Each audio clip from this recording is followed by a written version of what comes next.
자, 이제 본격적으로 상하골 전방활주 증후군을 개선시켜줄 수 있는 운동 방법들에 대해서 알려드릴 텐데요. 앞전에 제가 그 원인들에 대해서 여러분들이 깊게 알지 않아도 괜찮다고 이야기를 했지만 어쨌든 어떤 원인 때문에 상하골 전방활주 증후군이 생겼는지 알고 있어야 우리가 하는 운동들이 그 원인을 해결해 줄 수 있는 방법이라고 하는 거를 이해할 수가 있어요. 제가 아까 설명드렸던 것처럼 일단 첫 번째로 후방 관절량이 타이트해지고 그리고 뒤에 있는 후면에 있는 근육들이 너무 경직되어 있을 때 상하골 전방활주 증후군이 생기면서 팔을 들어 올릴 때 그 뒤쪽으로 팔뼈가 밀려나지 않으니까 앞쪽으로 어깨뼈가 앞쪽으로 나온다. 앞전에 설명을 많이 해드렸죠. 그래서 그 부분을 먼저 해결을 시켜줄 거예요. 일단 굳어있기 때문에 그 관절량이나 후면에 있는 근육들이 잘 풀어질 수 있게 이 마사지볼이나 폼롤러를 활용해가지고 풀어줄 건데요. 풀어주지 않더라도 움직임을 통해서 해결을 시켜줄 수 있지만 너무 경직이 오랫동안 되신 분들은 가볍게 마사지를 통해서 그 근육들이 좀 잘 움직일 수 있게끔 해주시는 게 중요하고, 폼롤러를 어떻게 하냐면 제가 아까 그랬어요. 견갑하근이 약해져서, 그럼 견갑하근이 왜 약해지냐면 내회전 시켜주는 근육인 가슴 근육 그리고 광배근이 너무 겉에 있는 근육이 많이 활성이 돼서 그 안에 있는 속근육들이 일을 못 해준다 그랬어요. 일단은 대흉근이랑 광배근 한번 요거 풀어볼게요. 자, 옆으로 폼롤러 풀 때 저는 가슴이랑 요 광배근을 같이 풀어요. 앞쪽으로 그리고 뒤쪽으로, 앞으로 뒤로, 앞으로 뒤로, 앞쪽으로 뒤로, 이런 식으로 돌아가면서. 사실 광배근이 하부까지 있지만 지금 광배근 요쪽 라인 있잖아요. 겨드랑이 털 괜찮아요? 광배근이 요 팔뼈에 붙어 있잖아요. 근데 요 부분은 제가 아까 그 뒤에 있는 극하근이나 소원근과 같은 회전근개가 타이트해져서도 상하골 전방활주 증후군이 생긴다고 이야기를 했잖아요. 그 부분까지 같이 좀 포함해가지고 풀어줄 수 있어요. 그러니까 후면에 있는 근육, 앞쪽에 있는 대흉근 동시에 같이 이런 식으로 풀어주세요. 앞쪽으로. 마사지에 너무 많은 시간들을 소비하기보다는 한 3분에서 5분 정도 풀어주시고, 자, 그리고 후방관절랑 같은 경우에는 어깨뼈의 후면에 있다 그랬잖아요. 이런 공으로 여기를 풀어줄 건데 이게 굉장히 아파요. 굉장히 아픈데 그게 왜 아프냐면 경직이 많이 돼 있으신 분들은 훨씬 더 통증이 많이 심하거든요. 그 부분을 잘 짚어서 후방관절량을 푸셔야 되는데 여기에 이렇게 쏙 들어가 있는 부분이 있잖아요. 여기가 결국은 이 상완골 팔뼈예요. 요 밑으로 해가지고 관절량이 있거든요. 그 부분을 가지고선 이렇게 딱 돼요. 그럼 쏙 들어가는 느낌이 나요. 이게 여기를 누르면은 이 후방에 있는 삼각근이라든지 다른 근육들이 같이 눌리긴 해요. 하지만 그 상완골뼈 뒤쪽에 있는 그리고 하부 쪽에 있는 그 관절랑 자체를 세게 풀어줄 수 있는데 이게 살짝만 눌러도 엄청 아프거든요. 잘하고 계신 거예요. 자, 이대로 누르고 계세요. 근데 되게 시원해요. 하다 보면은 세게 누르지 말고 그냥 내 체중만 살짝 실어가지고. 그리고 관절랑을 적극적으로 풀려면 이렇게 공을 대주신 다음에 팔을 움직여 보세요.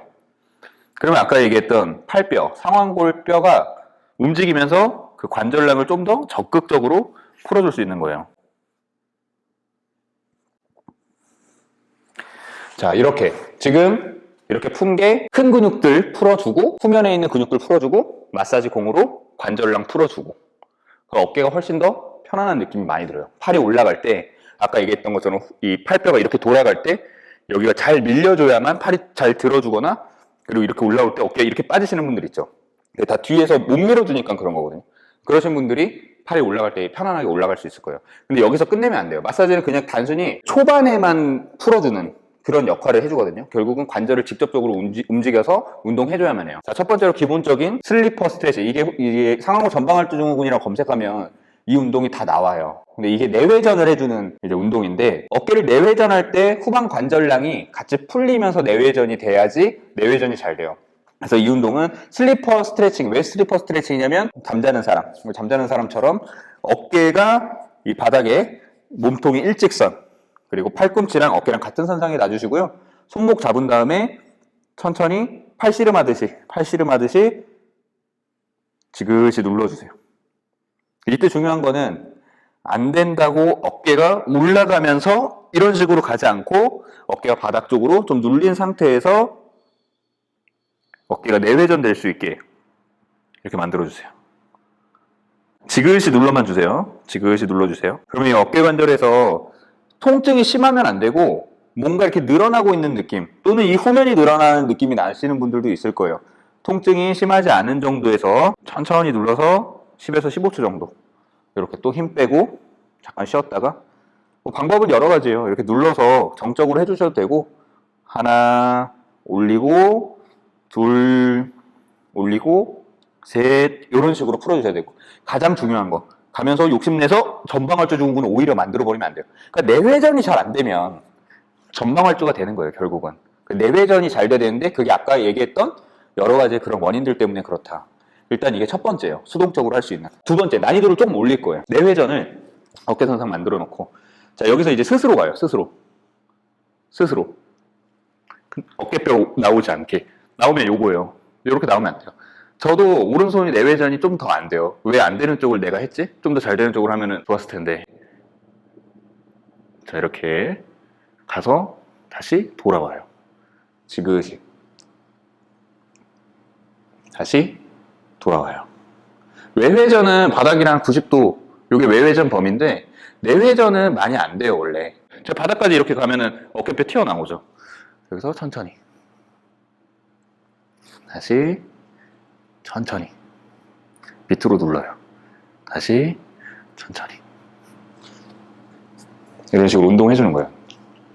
가장 중요한 거 이걸 왜 하느냐 내회전 범위도 향상시키는 거지만 내가 움직이는 범위에서 어깨뼈가 앞으로 나오지 않게 그러니까 이게 가동성을 늘려주는 것도 중요한데 내가 갈 수 있는 영역 안에서 컨트롤이 충분히 돼야 돼요. 그러니까 이 정도까지는 갈 수 있더라도 내가 무의식적으로 움직일 때 이렇게 빠지시는 분들이 많단 말이에요. 이런 것들이 잘 돼야만 결국은 유연성이나 가동성이 좋지 않더라도 다치지 않는 거예요. 내가 갈 수 있는 만큼 지그시 간다.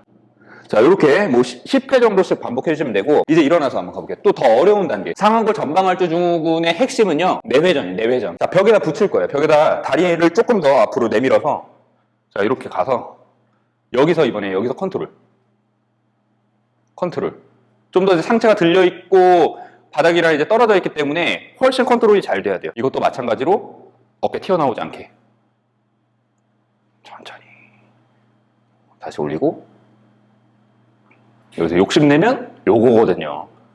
여기서 욕심내지 말고 다시 천천히 요거를 또 반복해줘요. 또 다음 스텝 결국은 이게 제가 왜 이 스텝대로 해주냐면 아주 낮은 단계에서부터 해야 되시는 분들도 있고 아니면 그 다음 단계부터 또 해주셔야 되는 분들이 있어요. 그러니까 그 스텝이 자기 레벨에 맞게 그냥 시행해 주시면 돼요. 자, 다음 밴드를 활용해서 저항이 들어가 있기 때문에 결국 내회전 운동이 되는 거거든요. 그 내회전을 하는 근육이 대흉근이나 광배근 같이 큰 근육이 있겠지만 아까 얘기했던 견갑하근이라고 하는 그 날개뼈 안쪽에 붙어있는 그 근육이 운동이 돼야 되잖아요. 견갑하근 운동, 우리 외회전 운동은 이런 식으로 해서 이렇게 지금 외회전 근육들이 쓰이지만 외회전 근육이 너무 타이트하면 문제가 된다 그랬죠. 그래서 안쪽으로 내회전 해주는 근육을 할 건데 보통 팔꿈치 이렇게 붙여서 해요.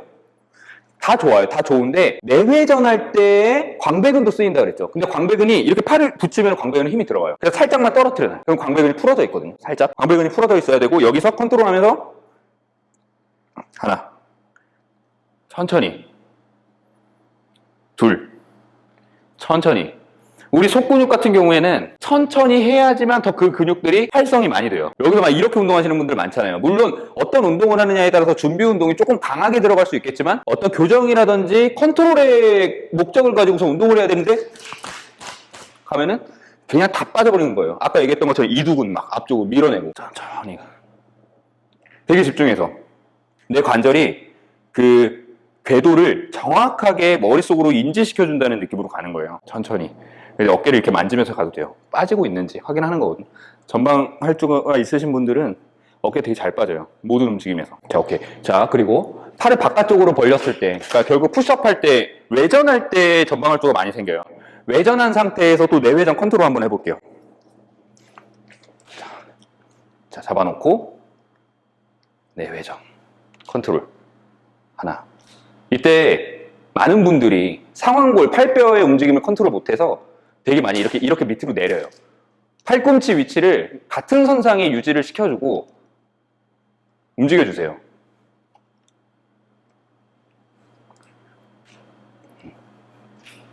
오케이. 자, 결국 다 좋아. 후방 관절랑 풀어주고 극하근도 풀어주고 막 풀어주는 거 다 좋고 내외전 운동에서 그 견갑하근의 근육도 향상시켜주는 거 좋은데 결국 우리의 목적은 뭐다? 아까 제가 초반에 설명드렸던 결국 팔뼈가 이렇게 있으면 날개뼈에 있는 그 속계단에 팔뼈가 딱 이렇게 들어가서 잘 굴러가면은 그거는 그 궤도를 잘 굴러가니까 이게 안정된 거거든요. 그러니까 안정되지 않은 팔뼈, 어깨 관절은 이런 식으로 앞쪽으로 빠지는 상완골 전방할주를 만들어주는 거예요. 그러니까 우리 이 운동의 전체적인 목적은 어깨의 안정화예요.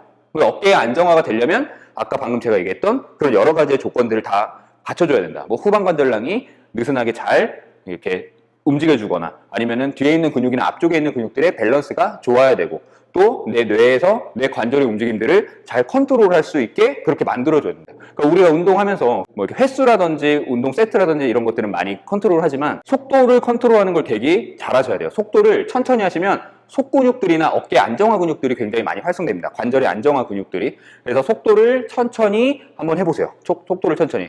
그래서 낮은 단계부터 올라가세요. 이 운동하고 바로 어깨 한번 움직여 보시면 진짜 많이 엄청 가벼워져요. 그러니까 스트레칭 같은 거 말고 이렇게 움직여 주셔야 돼요. 진짜 저 지금 팔 장난 아니거든요, 지금. 한번 해보세요. 해보시고 상완골 전방할주 증후군을 원하시는 분들이 너무 많더라고요. 근데 다른 유튜브들을 제가 일부러 다 봤어요. 왜냐면 여기서 제가 가르쳐 드리는 게 다른 유튜브들보다 훨씬 더 좋게 상완골 전방할주 증후군은 윤현용 채널에서가 보는 게 짱 좋아. 약간 이렇게 만들어 드리고 싶으니까 제가 계속 길게 좀 만들어 드린 거니까 미용실 가가지고 우리가 머리 손질하는 거랑 내 혼자서 머리 손질하는 거 다르잖아요. 다르지만 내가 평생 동안 미용실 못 가잖아요. 그러니까 트레이너 옆에 평생 두고선 같이 못 사니까 내가 스스로 몸 관리하려면 내가 이 정도의 지식 정도는 알아야 된다. 그래야 차츰차츰 성장해가지고 이 120세 시대에 여러분들이 평생 축복받으면서 살 수 있는 거예요. 건강하게. 자, 말이 좀 길어졌습니다. 자, 어쨌든 오늘 영상 상완골 전방할주 증후군은 여기서 끝!